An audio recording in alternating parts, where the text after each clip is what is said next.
नमस्कार दोस्तों, art and culture की सीरीज में आप सभी का स्वागत है। आज के इस तीसरे वीडियो में चौथे वीडियो में हमारा टॉपिक है भारतीय मूर्ति कला। तो इससे संबंधित लगभग 13 प्रश्न हम डिस्कस करेंगे। जो मूर्ति कला से संबंधित जो भी कन्फ्यूजन होगा वो लगभग दूर हो जाएगा। तो हम चलते हैं प्रश्न संख्या 1 पर।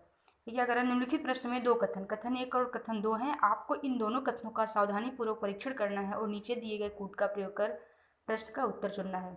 कथन 1, कथन 2। कथन 1 देखते हैं। मथुरा की समृद्ध मूर्ति कला परंपरा अपने प्रधान माध्यम सफ़ेद छींटों वाले लाल बालूकाष्म द्वारा उसे विशेषित है। कथन 2 क्या कह रहा है, सफ़ेद छींटों वाला बालूकाष्म स्थानीय रूप से मथुरा क्षेत्र में उपलब्ध है। तो इसका आंसर हो जाएगा ए। ये दोनों कथन सत्य हैं और उसका सही स्पष्टीकरण भी है। फिर भी हम जान लेते हैं इनके बारे में थोड़ा सा। मौर्योत्तर काल में विकसित हुई मथुरा मूर्ति कला के मूर्तिकारों ने विभिन्न देसी परंपराओं के सम्मिश्रण से इस कला शैली को जन्म दिया। इस शैली का संबंध बौद्ध, जैन एवं ब्राह्मण तीनों धर्मों से है। मथुरा शैली में सीकरी, इसे मध्यकालीन फतेहपुर सीकरी के रूप में जाना जाता था, के लाल चित्तीदार पत्थर एवं श्वेत चित्तीदार पत्थर का प्रयोग होता था, जो मथुरा एवं आसपास के क्षेत्र में उपलब्ध है। मथुरा कला शैली की मूर्तियों में गहरा सामाजिक सरोकार भी दिखता है। इसमें नग्नता, श्रृंगारता, नृत्य, संगीत तथा मद्यमान सभी भावों का ईमानदारी से चित्रण किया गया है। अब हम चलते हैं प्रश्न संख्या 2 पर। प्राचीन भारत की कला के संदर्भ में निम्नलिखित कथनों पर विचार कीजिए। इसमें क्या पूछा है, कौन से कथन सही है। दो कथन दिया है, बताना है। मौर्यकालीन सिंह की मूर्ति वाले स्तंभ शीर्ष को भारत सरकार ने राष्ट्रीय चिन्ह के रूप में स्वीकार किया है। तो आप जानते होंगे ये कथन सही है। भारतीय और यूनानी शैली के मिश्रण से गांधार शैली का जन्म हुआ, ये भी कथन सही है। तो आंसर हो जाएगा इसका सी। फिर भी हम कुछ जानने की प्रयास कर लेते हैं इनके बारे में। मौर्यकालीन पालिशदार सिंह की मूर्ति वाले स्तंभ शीर्ष को भारत सरकार ने राष्ट्रीय चिन्ह के रूप में स्वीकार किया है। भारतीय कला और यूनानी कला, ये बहुत इंपॉर्टेंट है, यहाँ कहीं भी फैक्ट के रूप में फंसा सकता है। भारतीय और पुर्तगाली कला शैली या फिर अफगानी शैली, इस तरह से, और आप कन्फ्यूज हो जाएंगे। इसलिए क्या है, गांधार शैली के जब भी जिक्र हो तो उसमें क्या आएगा, भारतीय और यूनानी शैली। तो भारतीय कला और यूनानी कला दोनों के तत्वों के सम्मिश्रण से एक नई कला शैली का जन्म हुआ, जो गांधार शैली के नाम से प्रसिद्ध है। बुद्ध की पहली प्रतिमा इसी शैली में है। अब हम चलते हैं प्रश्न संख्या 3 पर। चोलकालीन मूर्तिकला दक्षिण भारत की श्रेष्ठ कला का सूचक है। इनमें से कौन विश्व की श्रेष्ठतम कांस्य प्रतिमा रचना है। तो इसका आंसर आप जानते होंगे बी, नटराज। फिर भी हम जान लेते हैं। चोल काल में दक्षिण भारत ने मूर्ति कला की ऊंचाई को स्पर्श किया, जिसका सबसे अच्छा उदाहरण नटराज की प्रतिमा में देखा जा सकता है। यह प्रतिमाएं कांस्य से बनी होती थी। अब हम चलते हैं प्रश्न संख्या 4 पर। अमरावती मूर्ति कला शैली के संदर्भ में निम्नलिखित कथनों पर विचार कीजिए। इसमें भी दो कथन दिया है, पूछा है कौन सा कथन सही। अभी हम मथुरा कला शैली के बारे में प्रश्न संख्या 1 से देखें, उसे आप रिवीजन भी कर सकते हैं। फिर हम आ चुके हैं अमरावती मूर्ति कला शैली के बारे में।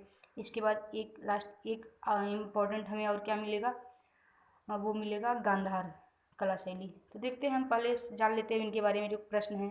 अमरावती मूर्ति कला शैली के संदर्भ में लिखित कथनों पर विचार कीजिए। भावात्मक मूर्तियों पर ध्यान केंद्रित किया गया है। यह शैली सातवाहन शासकों के संरक्षण में विकसित हुई। तो इसका आंसर हो जाएगा सी। यह दोनों कथन सही है। हम जान लेते हैं इनके बारे में। भारत के 3 अलग अलग क्षेत्र में गुप्त काल के दौरान मूर्ति कला की 3 प्रमुख शैलियाँ विकसित हुई, जो गांधार, मथुरा और अमरावती में केंद्रित थी। अमरावती शैली के बारे में जानते हैं, क्योंकि प्रश्न संख्या 1 से हम मथुरा कला शैली जान चुके हैं। अब हम यहाँ अमरावती कला शैली जानेंगे। इसके नीचे वाले जो प्रश्न आएंगे वो हमारे गांधार कला शैली के से संबंधित होंगे। इसलिए प्रश्न के माध्यम से यदि व्याख्या को समझेंगे तो हमारा अच्छे से क्लियर हो जाएगा। अब हम देख लेते हैं इसका व्याख्या। भारत के 3 अलग अलग क्षेत्रों में गुप्त काल के दौरान मूर्ति कला की 3 प्रमुख शैलियाँ विकसित हुई, जो गांधार, मथुरा और अमरावती में केंद्रित थी। अमरावती शैली भारत के दक्षिणी भागों में सातवाहन शासकों के संरक्षण में अमरावती शैली कृष्णा नदी के तट पर विकसित हुई। अमरावती शैली ने गतिशील छवियों का कथात्मक कला के उपयोग पर अधिक जोर दिया। इस शैली की मूर्तियों में त्रिभंग मुद्रा अर्थात 3 तरफ झुकाव वाले शरीर का अत्यधिक उपयोग किया गया है। अब हम चलते हैं प्रश्न संख्या 5 पर।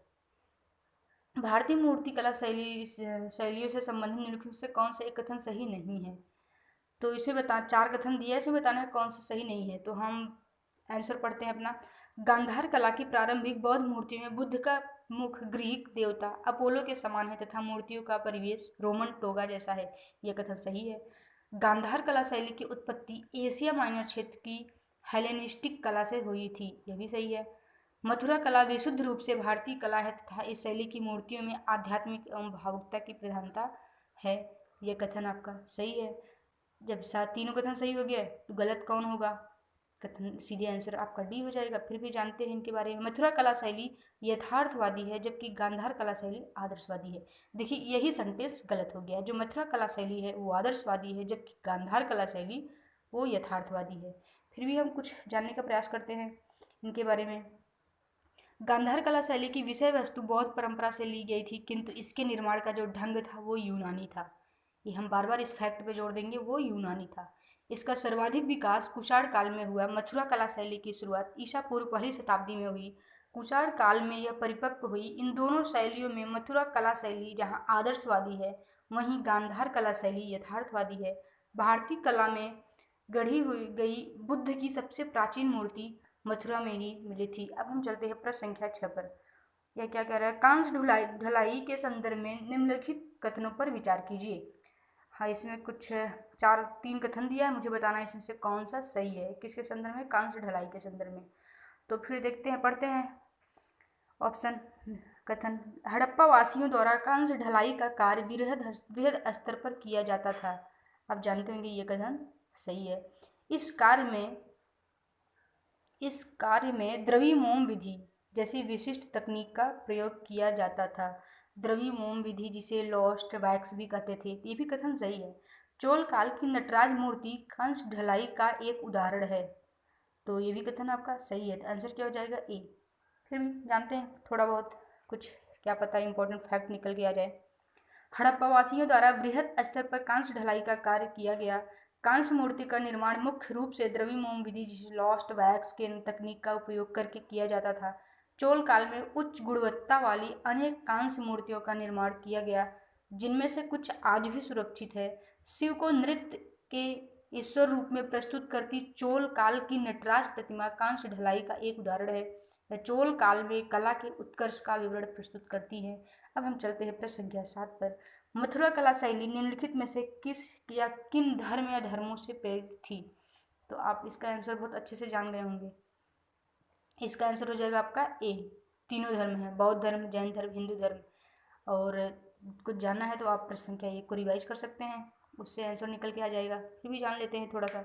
मथुरा कला शैली यमुना नदी के तट पर विकसित हुई। कुषाण काल की मूर्तियों की एक बड़ी संख्या मथुरा शैली से संबंधित है। ये भी बहुत इंपॉर्टेंट फैक्ट। किसी और काल का नाम दे देगा, चोल चालुक्य कुछ और बोलेगा, मूर्तियों की एक बड़ी संख्या मथुरा शैली से संबंधित है, नहीं, लेकिन ये इसका आंसर होगा कुषाण काल।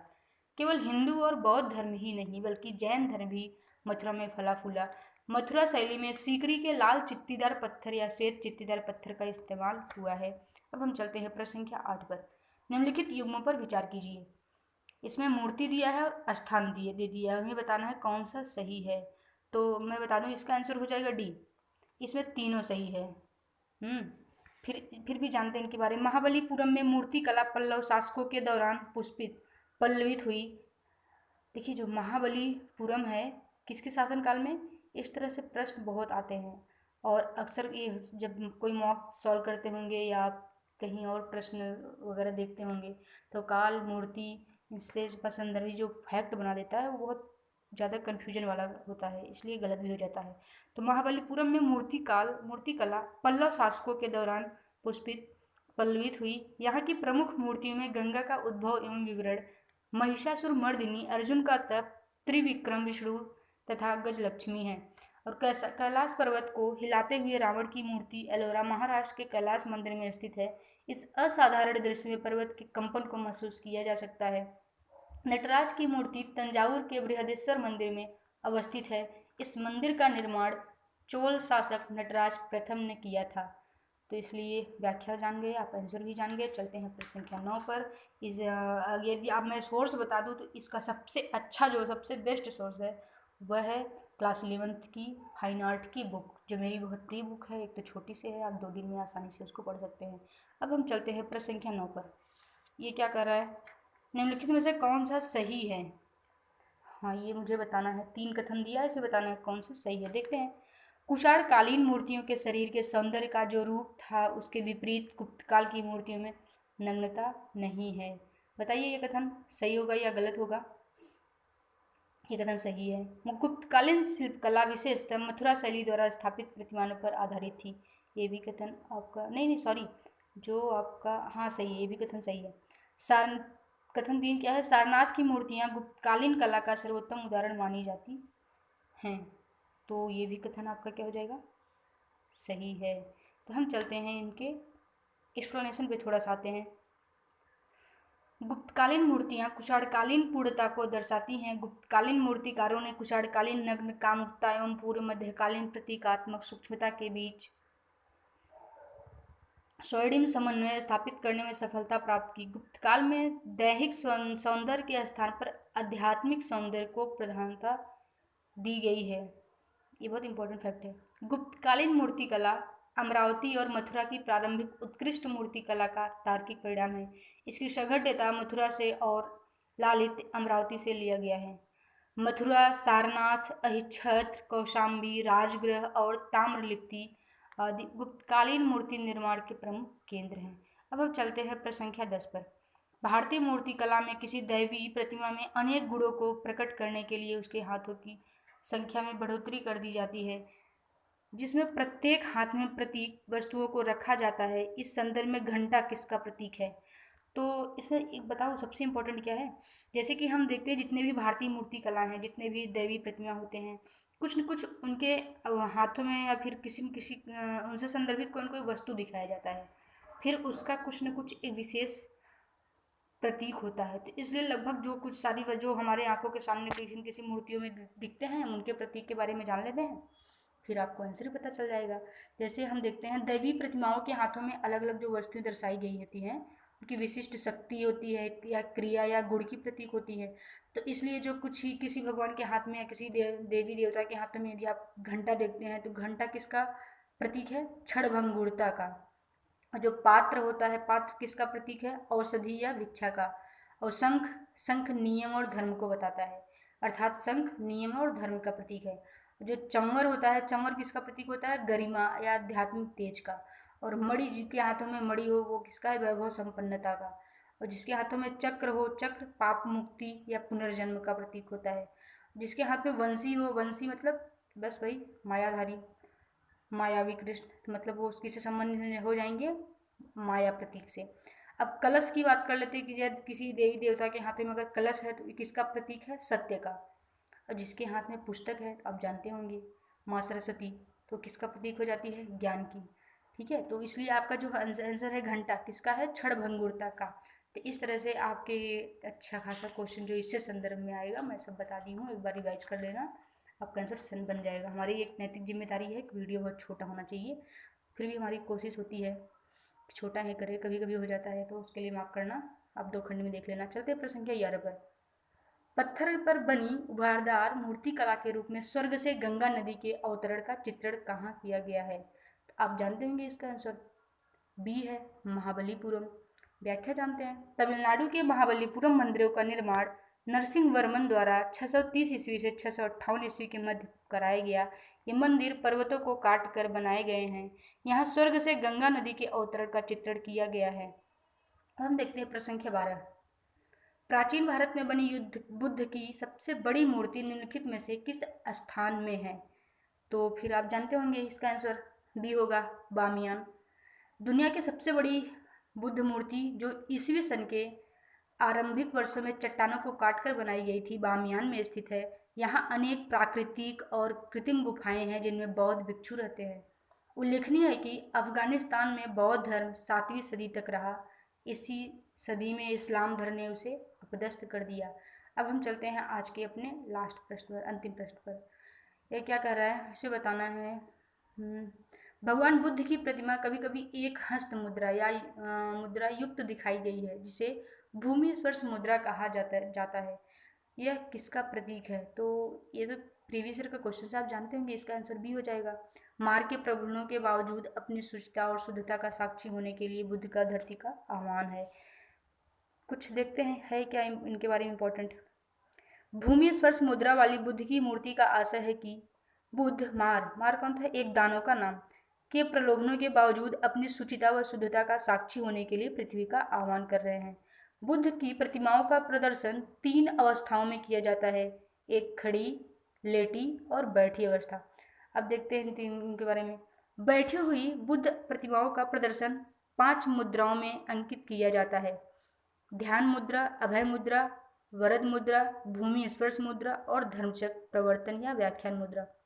बुद्ध की खड़ी हुई प्रतिमाओं में दाहिना हाथ अभय या वरद मुद्रा में और बायां हाथ कमर पर रखा रहता है या सीधे नीचे लटका रहता है। बुद्ध की हथेली एवं पैरों पर कुछ शुभ चिन्ह अंकित होते हैं। बोधिसत्व की मूर्ति को राजकीय वेशभूषा से अलंकृत किया जाता है। तो ये था आज का आपका आखिरी प्रश्न का डिस्कशन। आप इस डिस्कशन के साथ साथ फाइन आर्ट की बुक पढ़ते चलिए। उसके बाद हम लास्ट में करंट अफेयर डिस्कशन कर देंगे। फिर एग्ज़ाम के लिए जो कुछ भी होगा आपका लगभग पूरा हो चुका होगा। आप बहुत ही सहज हो पाएंगे एग्ज़ाम में। आप अपना ख्याल रखिए। मिलते हैं फिर अगले वीडियो में। Thank you.